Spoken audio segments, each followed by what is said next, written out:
বন্ধুরা, গরম ভাতের সাথে কাকরোলপুর খেতে ভারী মজা, তাই না? তাই আমি আজকে হাজির হলাম কাকরোলপুরের রেসিপি নিয়ে। নমস্কার বন্ধুরা, শুভরাজ কিচেনে তোমাদের সবাইকে স্বাগতম। তো আমি আজকে কাকরোলপুর করার জন্য কাকরোলগুলো মাঝখান দিয়ে ফালি দিয়ে সিদ্ধ বসিয়ে দিয়েছিলাম। একটু সিদ্ধ হওয়ার পর এগুলো নামিয়ে এখন আমি এগুলো একটা চামচ দিয়ে পরিষ্কার করে নিচ্ছি। ভিতরের অংশটুকু আমি কিন্তু ফেলে দিব না।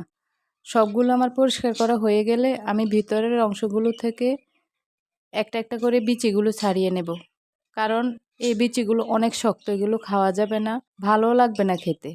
আজকে 3-4 দিন যাবৎ ঠান্ডা লেগে আছে, সর্দির কারণে গলার আওয়াজই মনে অন্যরকম হয়ে গিয়েছে। এবার আমি এই অংশ থেকে সবগুলো বিচি বেছে নিয়ে ফেলে দিব। তারপর আমি পুরটা তৈরি করার জন্য কিছু মশলা রেডি করে নেব। তো আমি এদিকে আগে নারকেল কুড়িয়ে রেখেছিলাম। এবার নারকেল, কয়েকটা কাঁচামরিচ আর কিছু সরিষা দিয়ে আমি এগুলোকে ব্লেন্ড করে নেব। তারপর আমি এতে অ্যাড করে দেব পরিমাণ মতো লবণ, পরিমাণ মতো হলুদ গুঁড়া, নারকেল বাটা দিয়ে দেব 3 চামচ। সবগুলো উপকরণ দিয়ে এবার আমি এগুলোকে মিশিয়ে নেব। এই সব উপকরণগুলো মিশিয়ে আমি একটা পুর তৈরি করে নেব।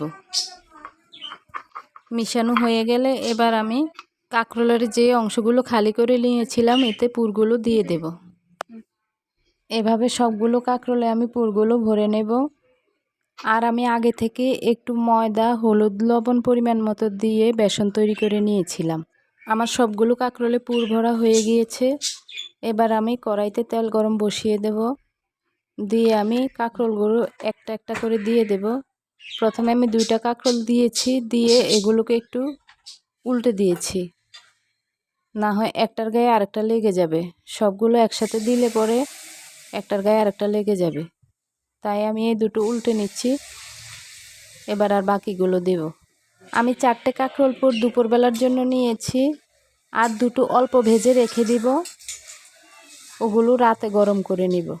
আর পুরগুলো লো আঁচে করবে, তাহলে পুরটা মুচমুচে হবে, উপরের অংশটা খেতেও ভারী মজা লাগবে, আর সিদ্ধ হবে। এগুলো ভিতরে সরিষা নারকেল বাটা যে দিয়েছি ওগুলো সিদ্ধও হবে।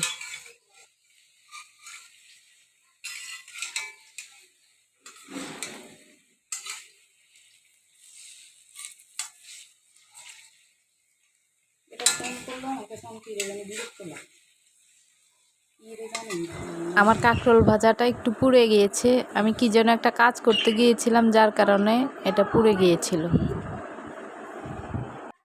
অনেকগুলো রেসিপি আছে যেগুলো করতে গেলে মাকে অনেক মিস করি। মায়ের হাতের রান্নার মজাই আলাদা।